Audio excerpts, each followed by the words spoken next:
Later సంధిస్తున్నట్టు నేను పేపర్లో చూస్తూ ఉన్నాను. లేఖ రాశారు. బీఆర్ఎస్ నాయకురాలుగా రాశారా లేక జాగృతి నాయకురాలుగా రాశారా అది స్పష్టత లేదు. రెండవది, కవిత గారు బీసీల గురించి ఖర్గే గారికి లెటర్ రాయడం అంటే నవ్వి పోదురుగాక నాకేమి సిగ్గు అన్న చందనంగా ఉంది.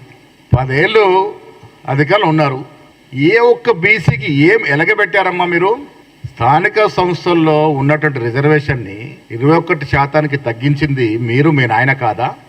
గొర్రెలు బర్రెల పేరిట స్కాములు చేసి డబ్బులు దండుకుంది మీరు, మీ కుటుంబం కాదా? 10 ఏళ్ళు అధికారులు ఉన్నప్పుడు నువ్వు ఎంపీగా ఉన్నావు, ఎమ్మెల్సీగా ఉన్నావు, జాగృతి అధ్యక్షురాలుగా ఉన్నావు.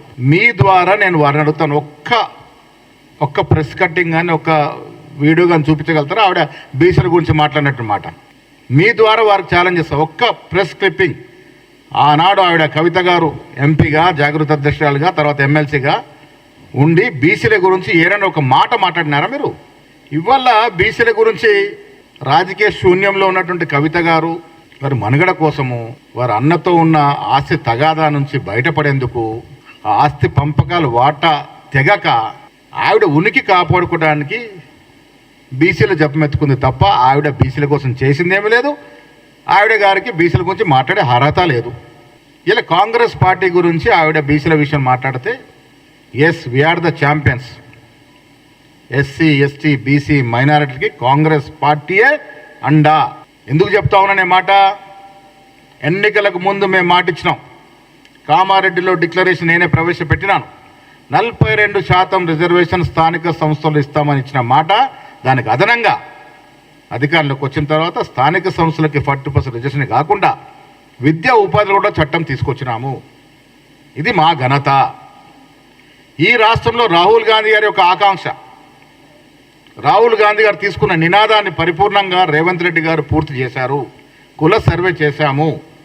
56% బీసీలు ఇక్కడ ఉన్నారని అఫీషియల్ డాక్యుమెంట్ ఇచ్చి ఆ డాక్యుమెంట్ కేంద్రానికి పంపించినాం. ఇది మా చిత్తశుద్ధి.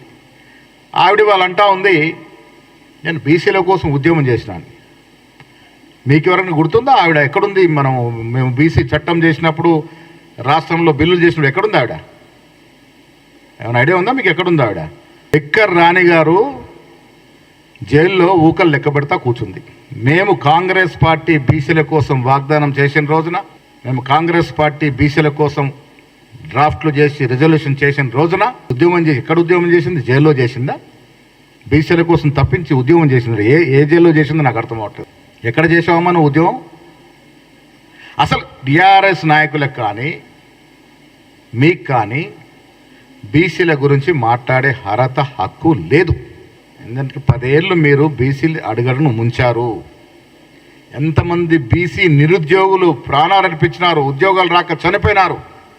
ఆ పాపం, ఆ ఉసురు తెలిగే కదా మీరు అధికారం నుంచి దిగిపోయినారు. ఎన్ని ఉద్యోగాలు ఇచ్చారు మీరు? ఇదే నిరుద్యోగులు అడ్డం పెట్టుకుని ఉద్యోగం చేసి ఇలా నిరుద్యోగులు ప్రాణాలు అర్పించి వారి కుటుంబాలు రోడ్డున పెడితే 10 ఏళ్ళు అధికారంలో ఉండి 50,000 ఉద్యోగాలు ఇలాంటి పరిస్థితి మీకు. మీరు ఉద్యోగాలు ఇస్తే ఎంతమంది బీసీలకి న్యాయం జరిగేది? అది ఇవ్వరు. ఇలా మేము చట్టం చేసి పార్లమెంటుకి పంపినాము, కేంద్రానికి పంపినాము. బీజేపీ నాయకులు దీని మీద మాట్లాడరు, దీని మీద స్పందించరు.